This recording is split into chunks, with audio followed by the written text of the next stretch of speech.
Okay, so quite a bit of the organization goals and philosophies and personalities of the PFLM and then OCMA have come through in our episodes of the last 2 weeks. I wanted to bring the narrative through the 1990s, adding and capping it off, but also setting the stage for both your move to Texas and your continuing activities in support of OCMA and of further projects in Guatemala in the 2000s. So just with that little brief statement, we can maybe launch in now. And Okay. you can say what you want to talk about. I'll do my best. I'll try to. I think what we were talking about also is sort of bringing some of this experience up to the present, and also talking about it in the framework of what were the successful and maybe even unsuccessful things that occurred, and how did this all transpire into something that I think in the long run was quite successful for a number of the people that I worked with, maybe not all of them.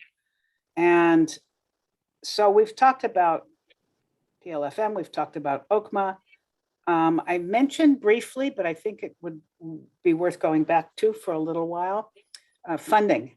And somebody asked me a question about, I mean, Gladys did, in fact, about, how did we take care of getting some of this going? And funding is really important. It may be, first of all, at the time when I worked in Guatemala, funding for projects, at the time when I began working in Guatemala, funding for projects was much less expensive than it would have been in the United States or through United States sources. I was a graduate student, and they believed that I didn't need any funding, hardly. At the very beginning, I lived on $25 a week, which is not much. And so I wasn't very expensive. I didn't command a professor's salary or even a summer salary at the time. And the people I worked with, Guatemala was exceedingly poor at the time, and they were not used to having any kind of reasonable wage. And I think that may be the case with a lot of the people that you work with in Latin America still today, that people are underpaid by our standards by a huge amount. But that means when you're looking for funding, you can look for less of it, not because you're trying to people, but because that's what they expect. They expect wages that are fairly low by the standards of the United States. You can tell me if I'm wrong, some of you who have done field work recently. And then, of course, there is the situation where some people live in economies where they're not paid. Okay, so the kinds of funding I had. Well, first of all, at the beginning, I was working in Guatemala as a Peace Corps volunteer, a special placement Peace Corps volunteer, meaning I had this job which was considered by Peace Corps to be weird and special. And I didn't, and what it meant was that the salaries that we were paid, which, as I said, were very low, $25 a week, were negotiated directly with the project I worked for and weren't standard Peace Corps salaries. But other than that, working for Peace Corps gave me medical assistance and a few other Peace Corps benefits. And it was a wage, even if a low one. Then the PLFM began to become self-funded. And its idea for self-funding was brilliant. And it was the only idea of this sort that has ever worked. They started a Spanish school for foreigners. And all of the money that came in for teaching Spanish went into linguistics. Now, since then, there have been plenty of Spanish schools started in Guatemala, and all the money that comes in goes into the pockets of the owners of the Spanish school. There's no altruistic motive involved whatsoever. But the PLFM started a Spanish school in order to make money for linguistics. And that's what they spent it on. However, over time, that the amount of money that came in was less comparatively. And so it became a little harder to support much linguistics on the income. But for a while, it was very, very successful. And there were lots of people who wanted to learn Spanish. The PLFM was the first and the best known of all the Spanish schools in Guatemala. There had only been available to people before that Spanish schools in Mexico, which had little classes. So you'd be in a class of 4 or 5 people, and that's where you would learn your Spanish. In Guatemala, however, they did 1-to-1 teacher-student ratio. So you were in a class with a single teacher and no other students.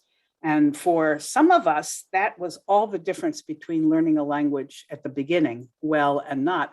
I, for instance, was very embarrassed to speak Spanish in front of other people at first. Until I could speak it relatively well, I didn't like to, stick out my neck and try things if there were other people that spoke English.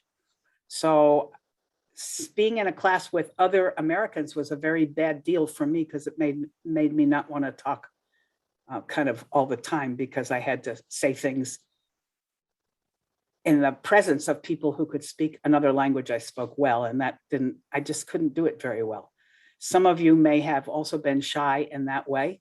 And for you, 1-to-1 student-teacher ratio is perfect. So for some of you, it doesn't matter. You're not shy in that way. You're perfectly willing to speak any language that you have semi at your fingertips in front of anybody.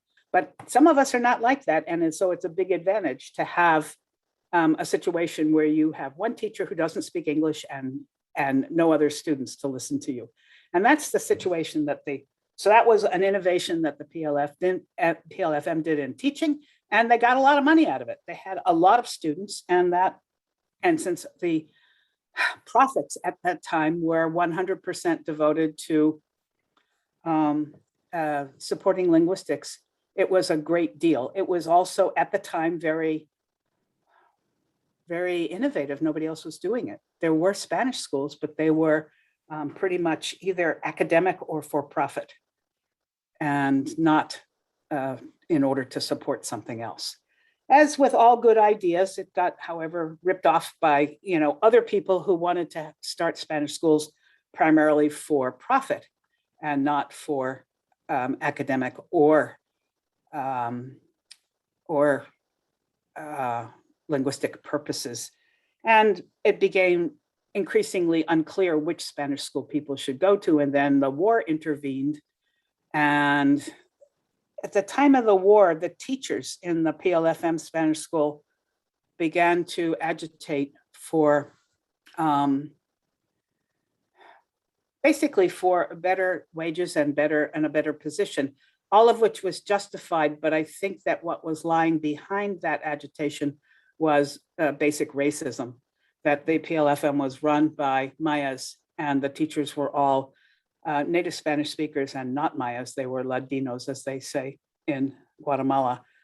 And they wanted to control the school because they, A, had no respect for indigenous people, and B, they wanted the profits, whatever they were, to go to them and not to this vague and unsavory project of supporting linguistics.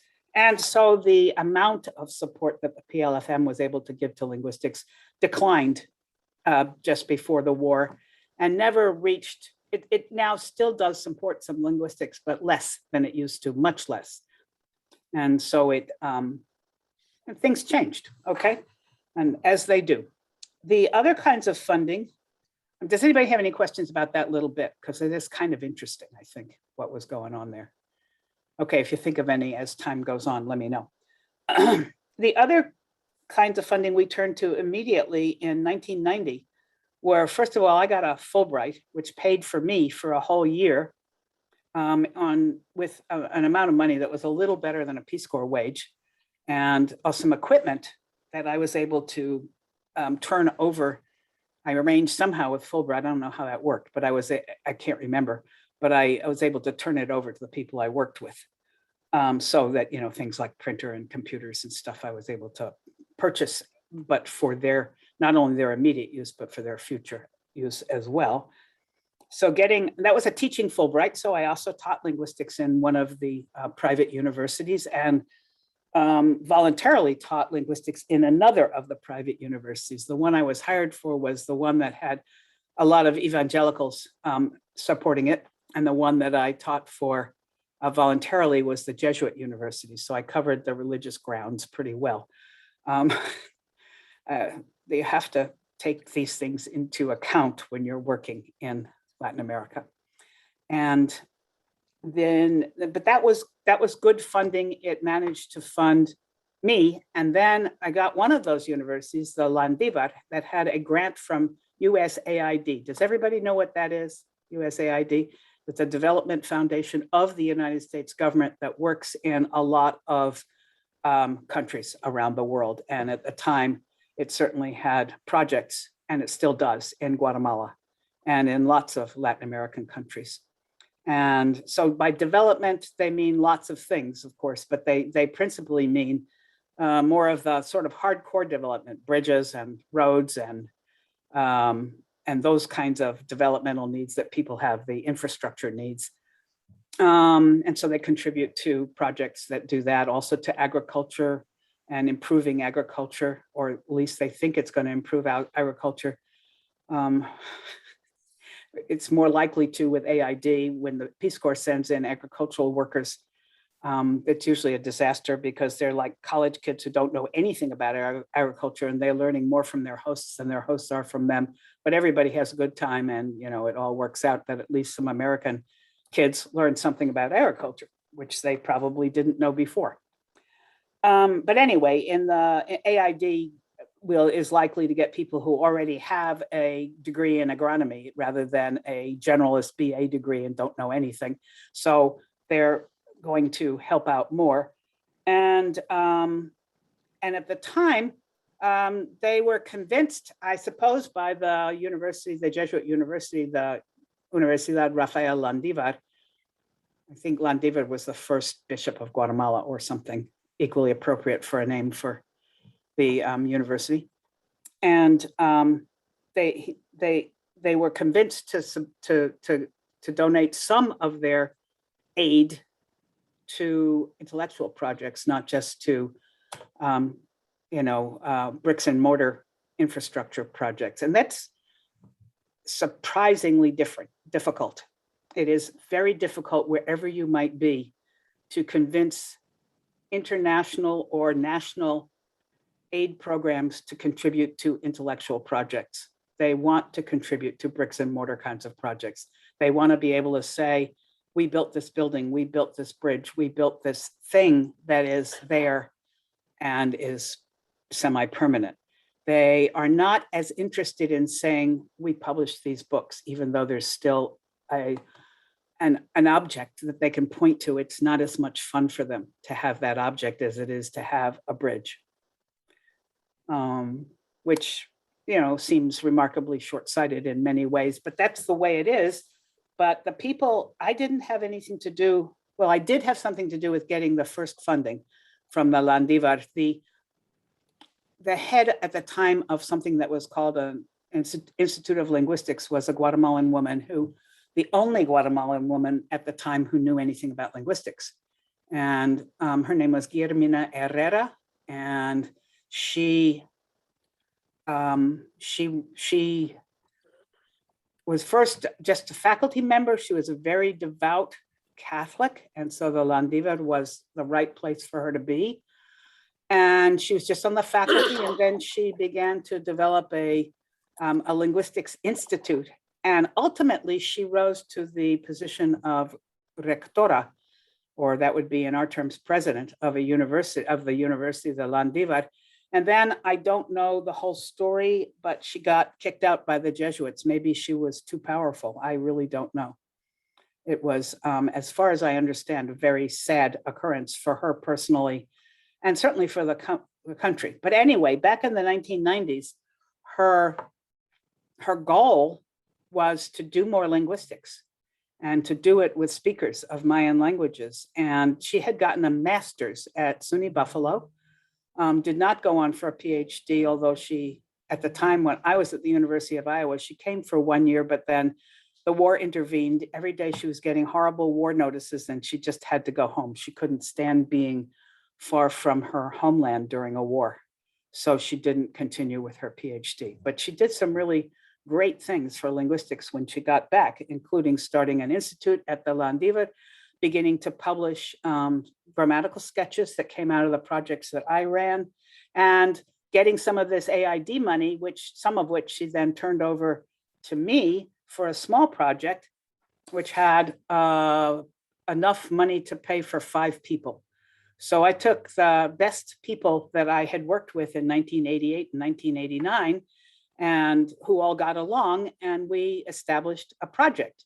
And at first, all of these people had written grammatical sketches in the year in which they were in intensive training with me.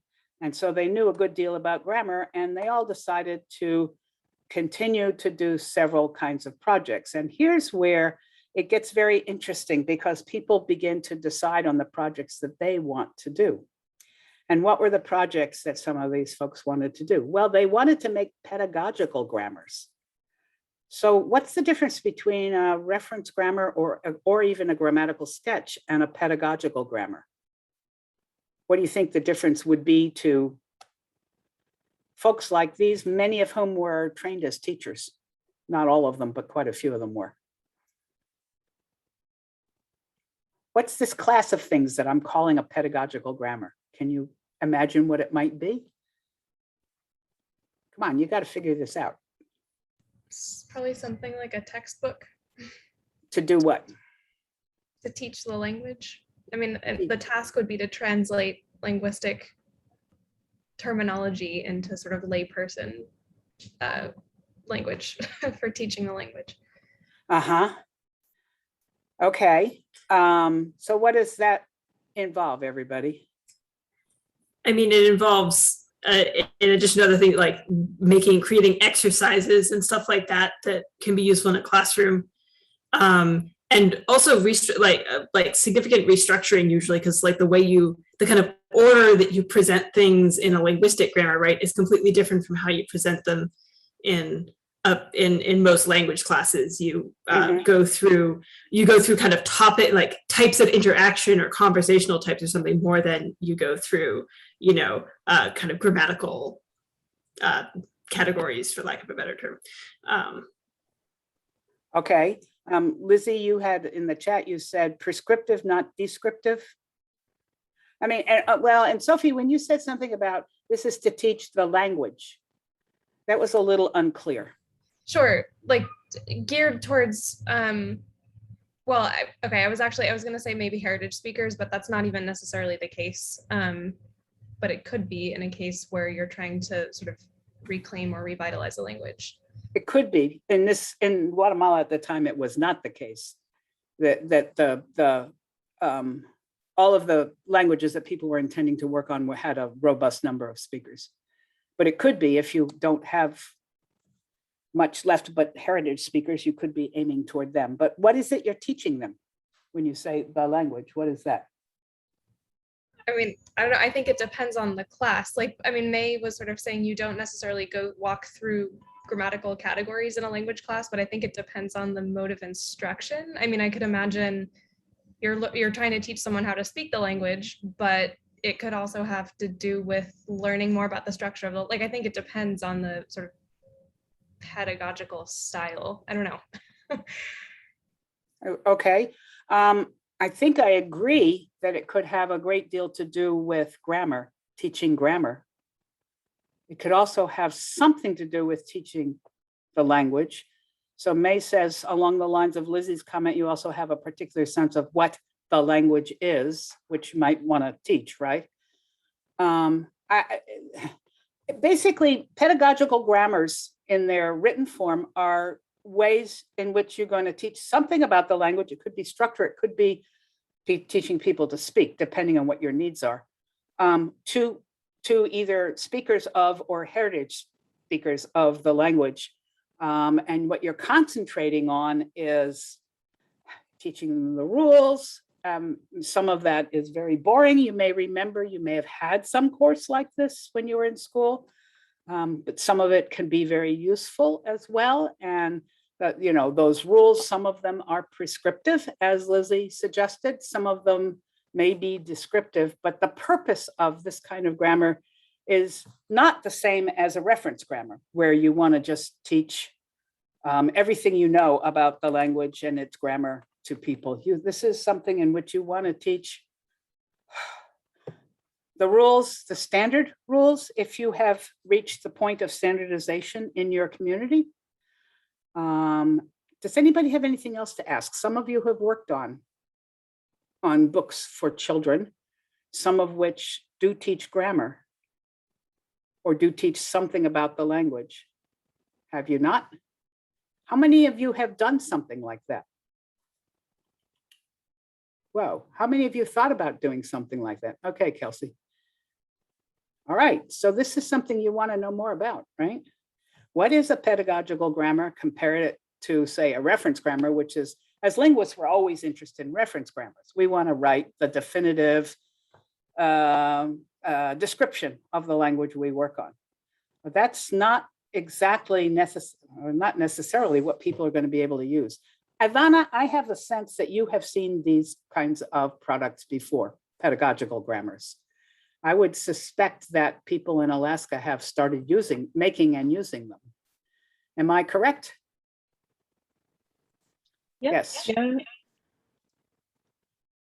And so, so Ivana is somebody who has had some experience with this, as have I. Patty, have you done anything with pedagogical grammars? I've been working on a project for quite a while to adapt my Hoop reference grammar into a pedagogical grammar, but I haven't finished it. Well, and it's hard work too, isn't it? It's not an easy thing to do. It's not easy. But okay, but that was one of the first things the people I worked with were interested in doing. Like I said, a lot of them were trained as teachers, so they knew what a pedagogical grammar was. Tony.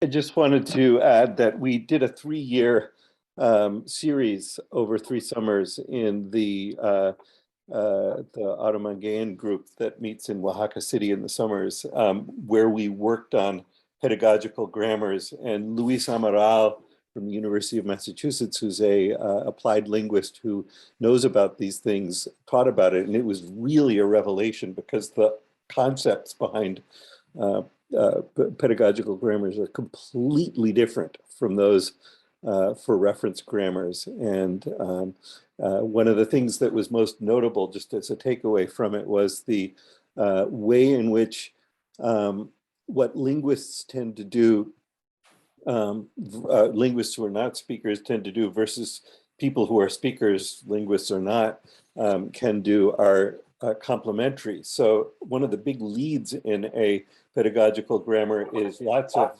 text material that can lead to presentations of particular areas of grammar, and that can then be funneled into exercises and funneled into descriptions. But it's really the linguist's idea that the descriptions are what lead everything, but in the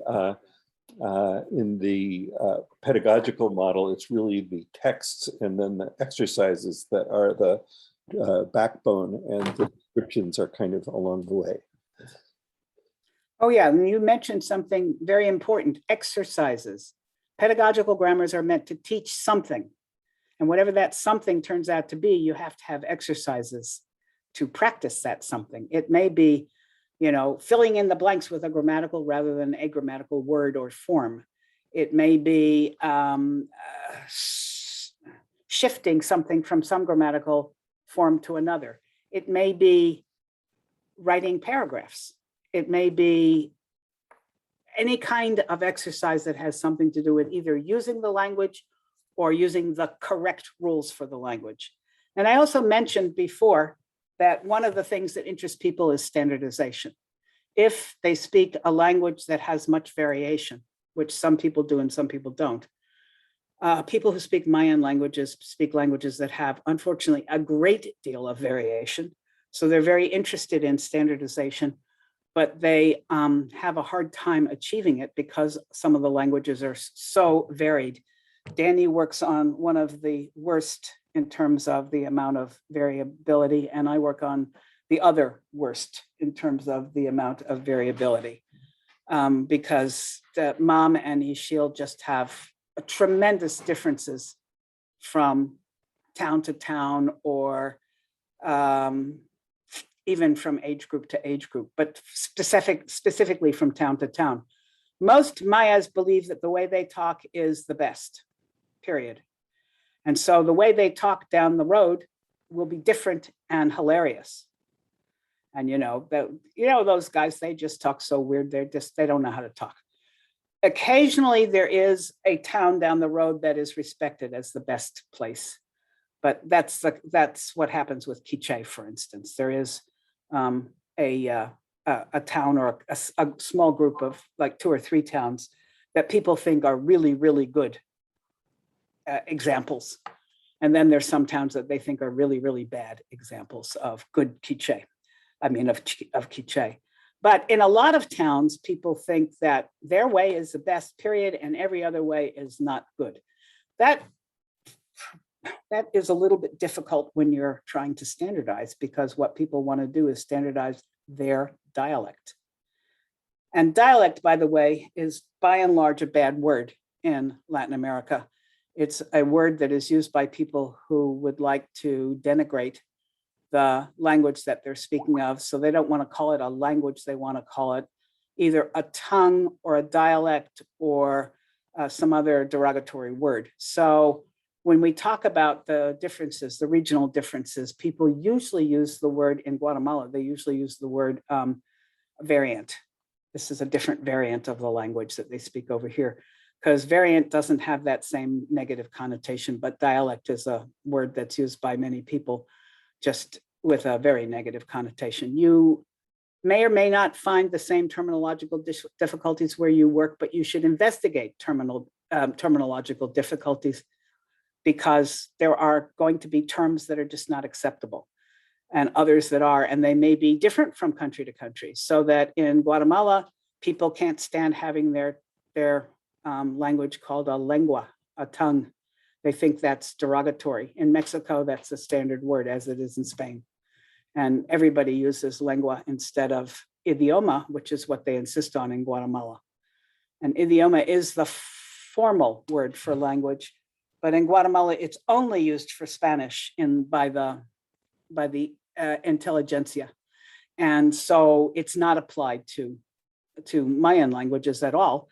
So speakers of Mayan languages naturally, they got the point, and they decided that their languages were all going to be idiomas, not lenguas. And if Spanish was going to be an idioma, so would the Mayan languages. In Mexico, that has for one reason or another just not been an issue. Maybe somebody who works more in Mexico can explain that to me. And I don't know where else in Latin America these things are issues with the same solutions, but the terminology is always going to be an issue everywhere I've been in Latin America. And if you speak the academic educated form of Spanish of that country, and probably of Portuguese for Brazil, you will unwittingly be using terms that are completely offensive to the speakers of indigenous languages, because they're terms that have been reserved for the dominant language and have not been used for the indigenous language. And I think you'll probably find some case of that in most places. And it has to do with terms like lengua, dialecto, idioma. And I've noticed that in the United States, almost everybody in the court system now talks about dialects. Oh, they speak an Indian dialect, don't they? Well, it's equally offensive in English, and it's not a term that's standard in English for speaking about an indigenous language. I mean, in the past anyway, we've always talked about languages, so-and-so speaks the Navajo language. Now in the courts, at least, you hear people saying so-and-so speaks the Navajo dialect. What's that? And that's a kind of an importation that's going on along with ancient tongue, okay? Yeah, right. As if any tongue is more ancient than any other tongue. Well, my tongue is more ancient than yours, but that's because I'm a few years older than you are. So there's all these terminological difficulties, in other words, so you gotta be sensitive to them. I don't know how it is exactly that I got tuned into this, but I did. And I realized right away that lengua, dialecto, in particular, were not acceptable terms. Okay, so what means unwritten form? Dialect, Tony? Yeah, dialect, okay. All right, so let me figure out where we are. We're talking about things I learned on the way to school, you know, or on the way to doing field work. And okay, so we were back with funding, and funding resulted in people beginning to voice their ideas about the projects they wanted to work on. So the people I was working with have nothing against working on reference grammars, and they turned out some of the finest reference grammars of Mayan languages that I've ever seen, 8 of them, and they're very good. They were especially good for the time they were written in. But they also wanted to take a stab at pedagogical grammars, and they have, and I think they probably could be improved, but they're a good first job. And what was an advantage then, a really big advantage, is, like I've said several times, that a lot of these people were trained as teachers. So they had some idea of what pedagogy meant. So it was one of the first areas that where secondary schooling opened up for Mayas. By secondary schooling, I mean you can become a certified teacher when you finish high school, what we would call high school, but in what is called a normal school. Does anybody remember what normal school means? We used to use that term in English. What is a normal school? Okay, you don't remember what it means. Is there anybody who knows what it means? A normal school is a school for teaching pedagogy. It's a school for teaching people how to teach. And we used to have schools that were called normal schools.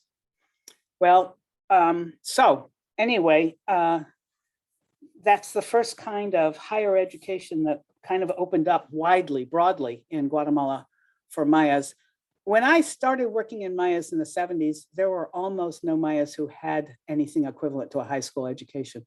They just couldn't do that. They couldn't get that kind of education. By the end of the war, they were mostly in normal schools. A few people were in other kinds of programs, like especially accountant or bookkeeper programs. A few were trying to do something in agronomy, although it seemed to be fewer than, even though that's an obvious one, it seemed to be fewer than in the normal schools or the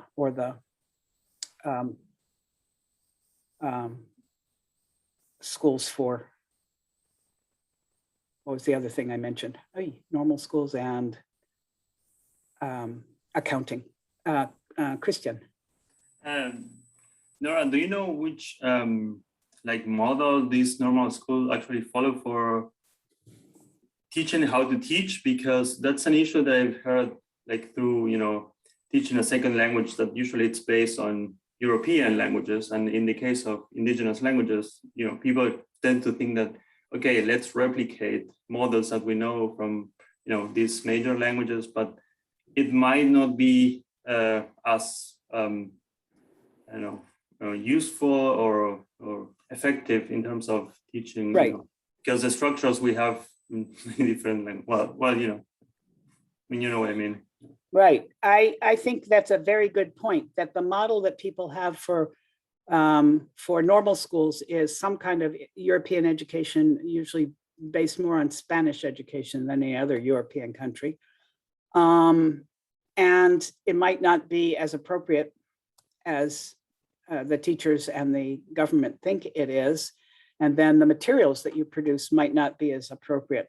The only thing I can say in terms of, well, first of all, and if it's based on a Spanish model, it's going to be kind of different from what we teach, because English models of education are different from Spanish models. And mostly it is based on Spanish models because these normal schools are run by the government. They're not run by outside people. The main thing I can say about this is that in the case of the people I worked with, they were actually learning linguistics at the same time that they were thinking about trying to establish or work on some kind of pedagogical grammars. So their pedagogical grammars turned out to have, I think, more linguistics, more discussion of what the grammar of the language was like than would be produced in the regular normal school. So Christian's point is very well taken, that they've got a model. It's not just something that people are creating, and that model is pretty much Spanish. And but what was going on was something that I think is extremely important throughout any of these projects that I worked on, which is that people are beginning to learn something else besides the standard model, and they're learning on their own, really, to integrate it into the standard model, which they also have acquired through going to school. And then, because there was always a bit of the group that had, majored, if you want to put it that way, in something like bookkeeping or accounting or agronomy, there were always a few people who were, free to be critical because they weren't themselves accredited teachers. And that is made a kind of an interesting situation as well. Some of our smartest people had been trained as bookkeepers, so they were math heads pretty much, and that was what was available to them. And so they were interesting people for a lot of the teachers to interact with, I think. Okay. Question if no one else has. Yes. So you were saying that I'm interested in following on this idea of the model that people are taking to actually teach a language, and in addition to the fact that you mentioned there were a lot of variation, to what extent picking up the way of speaking in a town and take it as the language that you will teach had some negative or positive impact on different towns or communities there, because I imagine that could be an issue as well, right?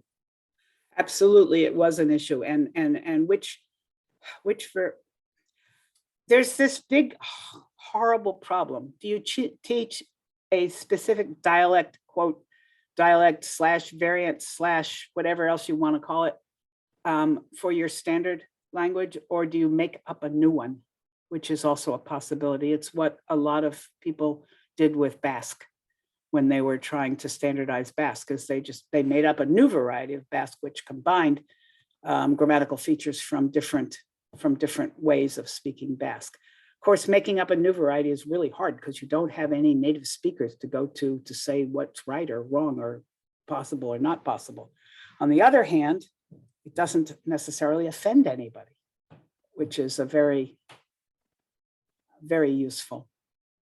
Irish is a similar case, and I suppose that may be true of other Celtic languages, that when people were trying to renew them, they were combining things. Kelsey? Did you ever witness any attempts for teachers or groups of teachers to try to write pedagogical materials that take variation into context, like that take that into account and try to present that? Or were people mostly really just interested with arriving at a standardized version? No, they try sometimes to take variation into account, especially, of course, in dictionaries, but it's really hard to do. And I think that it's so hard to do that I don't think any work has really achieved it yet. I mean, a reference grammar could certainly have a lot of dialect variation in it, and some of them do. What they lack, however, is a clear identification of what is variation, where it comes from, which is standard and not variation in the regional sense. And so all of that information has to go in there somehow. And so I think people have been interested in trying that, but haven't figured out a really good way to do it yet. So it's a big project for the future, really. And it's a very, very hard project. I mean, just think yourself about, if you know anything about the variation in the language you work on, how are you going to present that in a grammar, a dictionary, or whatever it is you're working on? Of course, I will turn immediately to Lizzie, who's working on a little bit of dialect variation on a very large language, a language with 1 million speakers. And it's very hard to even address the whole topic, isn't it, Lizzie? Yes, she's not going to tell us how, but she says yes. It's very Well, hard. and it's hard when looking at sources because a lot of people don't precisely identify what they're talking about. So you can read a paper that talks about Quiche and then have no idea what exactly is going on in the specific places. So it gets Right. confusing. Well, starting off with your your dissertation project, where Lizzie had heard, we all knew that the dialect of Quiche spoken in Chichicastenango has this wildly different vowel system. But nobody ever did anything more than say that and say that it consisted of a difference of something called tense lax instead of long short. And then they stopped at the end. That was it. So as it turned out, it's making a very good phonetic project for Lizzie because nobody has ever done the phonetics of these languages. Everybody knows that this dialect is different from the other dialects in terms of vowel quality, but nobody's ever bothered to say more than it has to do with tense lax versus long short distinctions. And that's just not enough information. You need to have more. Well, okay, people are doing this about the differences in all the languages. Mam, I told you, was one of the most dialect divergent languages among the Maya group. There's 3 main areas. Within each of those areas, every town is different from every other town, and there's a total of something like 53 or 55 different towns where Mam is spoken. So we're talking about a lot of places. I mean, municipios, I mean, big geographical regions. And there's maybe more differences in terms of the villages that are found in each of the municipios. But okay, so we've got these 3 major dialect regions. Okay, so what do they have? They have 3 entirely different stress systems. One of the dialects has penultimate stress, or one of the dialect regions has penultimate stress. One of the dialect regions has ultimate stress, and the third has heavy syllable stress. How did this language, which everybody who speaks it agrees is the same language, it's only SIL and people like that try to give all these variation, all these different dialects, different language names. Every speak, huh? And there's a lot of vowel deletion in unstressed syllables. So it's not just a matter of where the stress is falling, but also which vowels get pronounced at all. Deleted. Right, exactly. So that you get vowel deletion in unstressed syllables and the stress rules are different. That means that different vowels are being dropped. And so, which could cause a little bit of difficulty in intelligibility, one would think, right? And it does. From the north to the south, Mam speakers generally can't understand each other, but that lack of mutual intelligibility is not, and it cannot be, the prime reason for saying that these are different languages, because there's a dialect chain. Every next door neighbor is intelligible, and it goes down from north all the way to south, with every neighbor being mutually intelligible with its neighbor. And so the usual test of mutual intelligibility doesn't work when you have dialect chains. What you have to say is, okay, yeah, I can understand the neighbors in the next town, so we must be speaking the same language. And that's the way people regard it. Then I meet somebody, I'm from the far north, and I meet somebody from the far south, and I can't understand anything they say. But is that enough to call it a separate language? Well, not when you got one of these chains going. So that's a hard problem to work on too. Let me go back to what we started off with, which is, what are some of the kinds of materials and kinds of that people want to work on? So, okay, pedagogical grammars, better. I think people do want to work on comparative grammars that have some of the information about the different languages, but they haven't quite figured out how to do that, which I can certainly understand. It's a very hard project. But yeah, another thing that they're very interested in working on is books for children, reading books. And since they all have been taught to collect oral material, they have a lot of stories that they can convert to children's books, books of fairy tales, books of the antepasados and what shenanigans they got up to, and the dueños de cerros, which are very important local figures. They got a lot of cerros. They have a lot of mountains in Guatemala and Mexico where Mayas live, except for the Yucatan. And the Yucatan took care of that by building temples instead of, and because they didn't have any cerros, so the temples kind of fit that role too. And when they have all these cerros, the cerros are all inhabited by very powerful individuals. So you might want to call them gods, or you might not. It depends on your own philosophy. I think the Mayas often think of these dueños de cerros as a combination of a spiritually superior being and, you know, an old guy who just runs things. So you take that for what it's worth. The way they talk about them includes both elements. And there's a ton of stories about that. There are stories that come from that seem to be a direct descendant of things that we know about from classic times that went into print in Roman characters in the post-colonial times that are brought up to the present in the oral story tales. And they are stories about orphans that are directly, for instance, in the Popol Vuh, the great book of the Quiche that has a lot of these stories in it. So orphans are very common, and the stories that people tell about them in different parts of the oral repertoire are very much like not only what you hear in the post-classical literature, but what you can see in the hieroglyphic art, which Danny could probably count on more than I could comment on more than I could. But the Popol Vuh stories start back there, at least, if not farther back, presumably even before Maya writing, and they're represented in Maya writing, both of the classic period and of the colonial period. So, and then you go into a town and you ask people to tell you a story, and you're getting a Popol Vuh story. I mean, they're easily identifiable by some of the elements they have.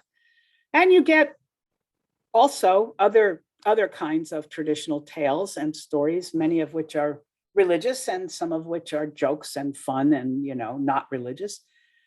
But they like to borrow stories and put them into into their storytelling mode. So we have stories that are clearly of European origin, recent European origin, and are being told by people in the towns. And we also have stories. Well, a friend of mine told Jack and the Beanstalk on a bus, and, you know, said, I'm going to come back in 20 years and people are going to be telling Jack and the Beanstalk. I don't know if that came to pass, but it was certainly a possibility. All of those people on the bus were able to hear Jack and the Beanstalk and may have decided it was a good story for telling to their kids. Now, a lot of the storytelling is highly diminished.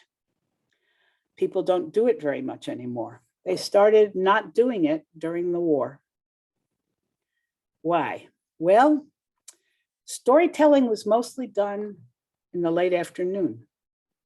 When men came back from work, by late afternoon, I mean no earlier than 4 and maybe more like 6 around dinner time.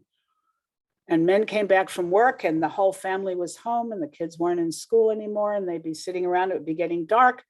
People are pretty careful about their candles and their oil lamps and so on. And so they don't want to use too much. In those days, most people didn't have, before the war, they didn't have electricity. And even now, if they do have electricity, they're still going to be careful about using very much of it. And so what did they do? They sit around and tell stories. Well, during the war, it became exceedingly dangerous to be meeting in a group. And what people mostly did at the end of the day was they left the house and they went to sleep in the brush surrounding their lands.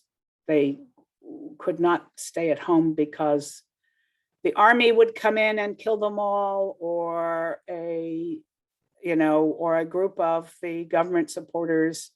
Mayas were not particularly, I don't think they were particularly made to be anti-government, but the government at that time treated them so badly that they had to end up being anti-government. That is to say, the army would come in and kill them. So who is your enemy there? The guerrilla down the road who comes into your town and gives you a political speech but doesn't kill you? Or the army who doesn't give you the political speech but does kill you? I mean, which would you think would be the natural enemy there, whether you want to or not? I don't think Mayas were particularly disposed to be enemies of the government, but they met with such a horrible situation they couldn't help it. Okay, so what do? You go out and you sleep in the brush. You don't sleep in your house, because if you sleep in your house, you're likely to get waked up very rudely. And since the East Shield area was one of the worst hit areas during the war, I think both Laura and Danny would have a fair amount of knowledge of that. And people began to tell stories about the war. And at this point, since the war was pretty much 78 to 84 or 5, the war has become old news, and it's very, very appropriate for telling stories. And so people do. And we have a whole new genre of stories about the war. We also have a new genre of stories about exhumations and inhumations. That is to say, there were a lot of people that were from victims of the war who were buried in mass graves. And people after the war, the mass graves were dug up, and a lot of forensic anthropologists went to try to identify the remains of the people who were buried in these mass graves. And they were successful at identifying the remains of quite a few of them through, typical, they would look at obviously bones and hair and other hard objects, but also what they were wearing and any other identifying material they might have on them. And then the families would take charge of these bodies and rebury them. And there's a lot of stories about the exhumations, digging them up, and the inhumations, the reburials. And they have a great many of the forms of Maya storytelling before the war. Okay, so we have all of these stories being told. Well, it's occurred to quite a number of people that these would make very good stories for children's books. And I'm not just talking about the gruesome ones about exhumations and inhumations, but the old, the Dueño del Cerro stories, or the orphan and what happened to him stories, or the adventurer stories, or even the European folktales that get turned into stories instantly in the language where they're told. And some of them are, they were certainly very intriguing stories for lots and lots of European children, and they're very intriguing stories for lots of Mayas as well. So we have people saying to themselves, well, gee, if I put in some good pictures and maybe some colored printing here and there and tell this story, maybe it'll be good reading material for children. And there's been a lot of books made of stories, and they really are very nice. They look good, and they, if we ever get back so that I'm in an office as well as you, I'll pull out some of those books and show you what they look like. But some of them are lovely. They have excellent art, and they're laid out so that they're good storybooks. And everybody likes good storybooks, and Mayas are no exception. Okay, so we've got pedagogical grammars. We've got grammars that are not specifically pedagogical, but may include material that is pedagogical in the long run. We have storybooks. Some people have been messing around with arithmetic books. And that is really interesting because traditional Maya numbering system is not what we use. I have a base 20 numbering system. And if you know anything about having base X for your numbering system, each one is very different from each other one. And base 20 and base 10 are nothing like each other, and they're untranslatable between each other. You have to be working in base 10 or working in base 20, but trying to translate is not the way to do it. So that if you have a number like 111, in English, that means 100 plus 110 plus 1, right? In Maya, it means 400 plus 1, 20 plus 1, 1. So that's 421 instead of 111, okay? And as you go up, it gets weirder and more divergent. It's a really cool one produced by Colmex using Epi-Olmec glyphs, yes, which would have also had base 20. Well, Mesoamerica was in general base 20. And some people are very interested in that numbering system, and they like to make books that explain the numbering system. In a few places, the old numbering system is still used, at least for sacred counting, so that when you're using a calendar that is meant to, that has religious functions, then you use the old base 20 system with a few little modifications to make the solar year come out to be 360 instead of 400 days. All you need is for one of the numbers to be 18 instead of 20. And there's actually a few places in Guatemala where they just say, screw that, and they, excuse me, and then they use the 20 all the way through, and they do have 400-day years in those places. I mean, they know they're not astronomically correct, but they're numerically correct. Okay, so that's another kind of thing that people want. So I've worked on all of these sorts of things with people, but I'm not the expert in making pedagogical grammars or even in Maya math or in any of these fields. So we have to look to other experts and to teach all of us, including me. What I've done is say, yeah, okay, that's a good idea. In addition to writing the referential the grammar of reference this year, we're going to write a pedagogical grammar, and we're going to do them both. Another thing that Maya's really wanted to do was to have dialect comparative studies. Why? Why would you be interested in having studies that compared the dialects in a bunch of different towns?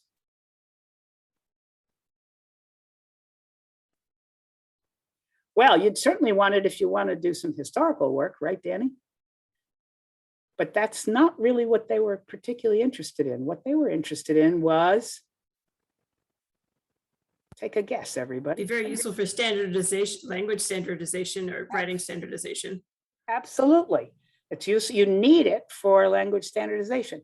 And what they found was that although Maya, excuse me, has lots of really good historical linguists like Danny, like Terence Kaufman, who you've heard us talk about a lot, and some others, what all of the historical people wrote about wasn't enough information for the purposes of standardization.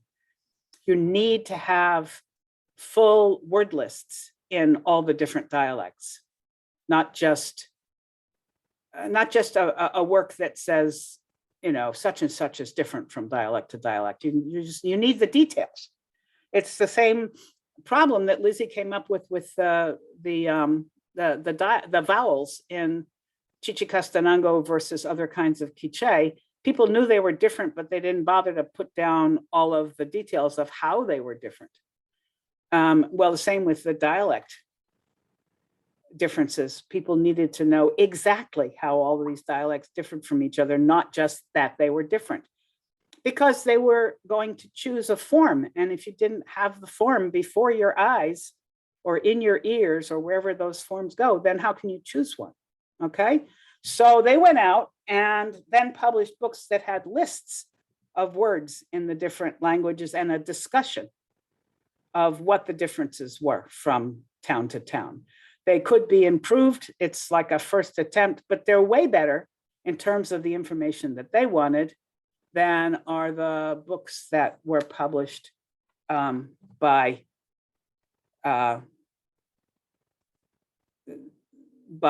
historical linguists who really knew what they were talking about, but didn't put in all the details because they didn't need them for their projects, or in the case of Terry Kaufman, because he doesn't share with other people very much. All right, so that's another thing that sounds like a much more intellectual rather than just straight out pedagogical application, but it is pedagogical. They wanted to be able to eventually find a form that would be good for standardization. That goal is just different from that of of historical linguists, so the materials they needed are different. As it turned out, the group that I started in 1990, OCMA, and that lasted until, it lasted until, it got started in 2000, sorry, and it lasted until 2019, so almost 20 years. Published over 100 books, starting, in size and importance with the 8 pedagogical grammars, not pedagogical grammars, grammars of reference, with another 8 or 9 pedagogical grammars, with some dictionaries, and with a lot of children's books, and with a whole set of dialect survey books. But all of these having much more information than the typical old linguist book. Okay, so the interests of people are different. What I wanted to go on and talk about, very briefly, I think I'll cover it now, was what I learned from my major mentors and how that had an effect on what I did. And I'd say, you already know from what I've said before, that my major mentors were Martha Hardman in graduate school and Terence Kaufman once I joined the Proyecto Lingüístico Francisco Marroquín, otherwise known as PLFM. And the thing that you always learn positive and negative things from people. And I'm going to be a little bold and talk about the negative things as well as the positive things. By and large, these people were wonderful mentors. Both of them knew a huge amount about the languages they worked on with Hardman. Those languages were the Aymara principally, and Hakaru and Kauki, which were other languages in the group with Aymara. She didn't work on Quechua particularly. She worked on the Aymaran languages. And with Kaufman, they were the Mayan languages, and plus which, if you wanted to stay in for the for longer, he worked on Otomanguean languages and Mixe-Yoquean languages, and all of the languages of Mexico, and English. He has wonderful work on English, frankly, and he also worked on quite a few other European languages and Northern American indigenous languages, but his main work was in Mesoamerica. Okay, now, and they did wonderful work. So the first thing that I learned was I learned a lot about the grammars of the languages that they worked on. So I learned a lot at the time about the grammar of Aymara. It may be that people know more now, and I quit working on it after a master's degree. So I'm not going to pretend to be a big expert on Aymara. Adam Tallman took a class from me in his first year here, and he said at one point, he said, "So you worked on Aymara and you wrote a master's thesis on Aymara. Do you still agree with everything you said about Aymara in that master's thesis?" And I said, I haven't looked at that since I got my master's. I have no idea whether I agree with it or not. So your guess is as good as mine. He was trying to figure out some information. I just didn't have it available to me because it had been a long time at that point since I'd ever looked at or worked on Aymara. Anyway, but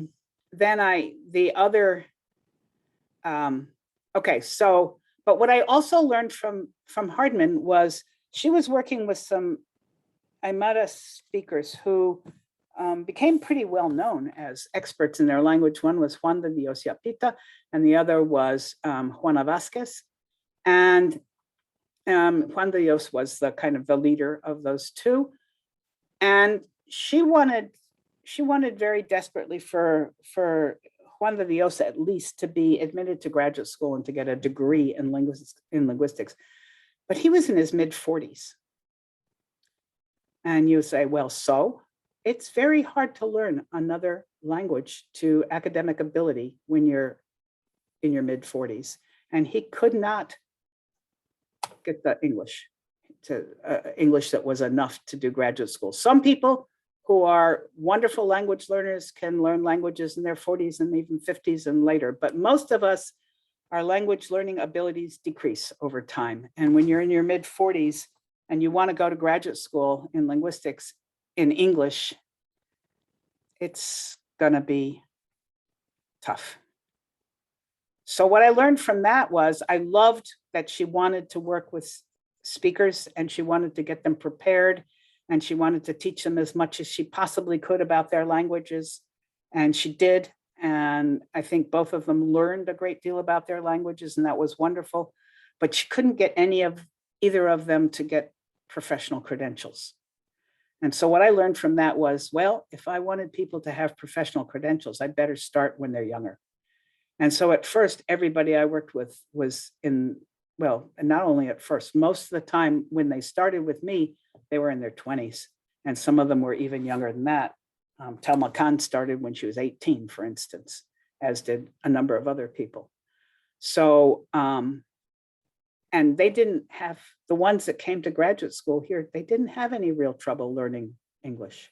They learned it very well, enough to write dissertations in English, which is, that's what you need.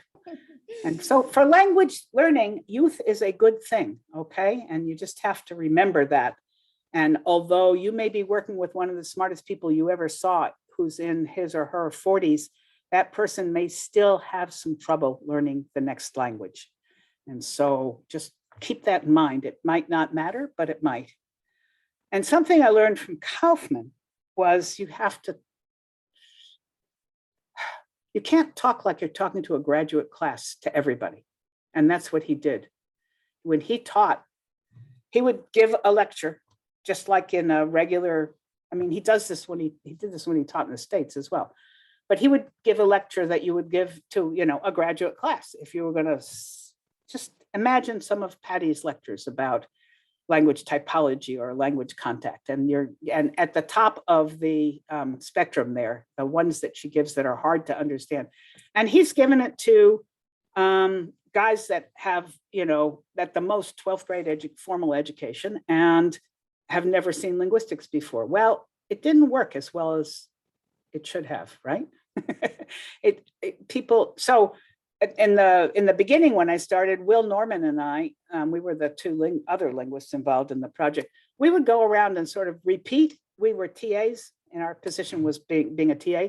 What we would repeat would be what Kaufman had done, but we would repeat it in language that people could understand.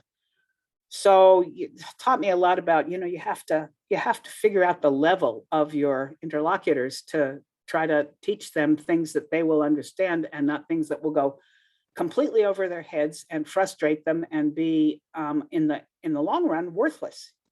That doesn't mean that you talk down to people, however. You have to, it's really, really, really important to respect other people's intelligence. They've got that intelligence. You have to respect it. You don't talk down to them, and you don't assume that they can't learn it. You just have to find in your capacity the words and the methods that will help people to learn what you want to teach them and not hinder them. And that's a major project for those of us that are brought up in an academic world, trying to find all the right ways to talk to people who are not yet graduate students about linguistics is not an easy thing to do, but you've got to work on it. So I learned some really important lessons, I think, from my major mentors, but I also learned a great deal about the languages that they work on. And I want to make a comment, but very, I just I think about it, and I imagine like if you could have worked with Aymara and go to Bolivia, the history of linguistics in Bolivia would be very different at this point. Well, I'll tell you, Gladys, very frankly, one reason I didn't continue to work on Aymara and go to Bolivia is I had to get a little distance between me and Martha Hardman. Because if I'd gone to Bolivia, I would have been pretty much having to work the way she worked, and I wanted to try different things. Because I met Juan de Dios Yapita in Bolivia, and he talked a lot about you. And is Nora Inglaterra your professor in Austin? Yes. I said, oh yeah, she was studying Aymara, and I think he worked with you. Yeah, well, yes. Yeah, he passed away 2020, and that's all what I knew. And Yapita was a great person, a great personaje also, and he really learned a great deal about his language, but he could not go to graduate school because he could never get his English up to the level he needed for graduate school. Yeah. And that was a shame because he was very, very good in many ways. Yeah. All right. Any other quick comment? Well then, Tony. Okay, well, thank you so much, Nora. Thanks for your comment, Gladys. That was good.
Thanks, Nora.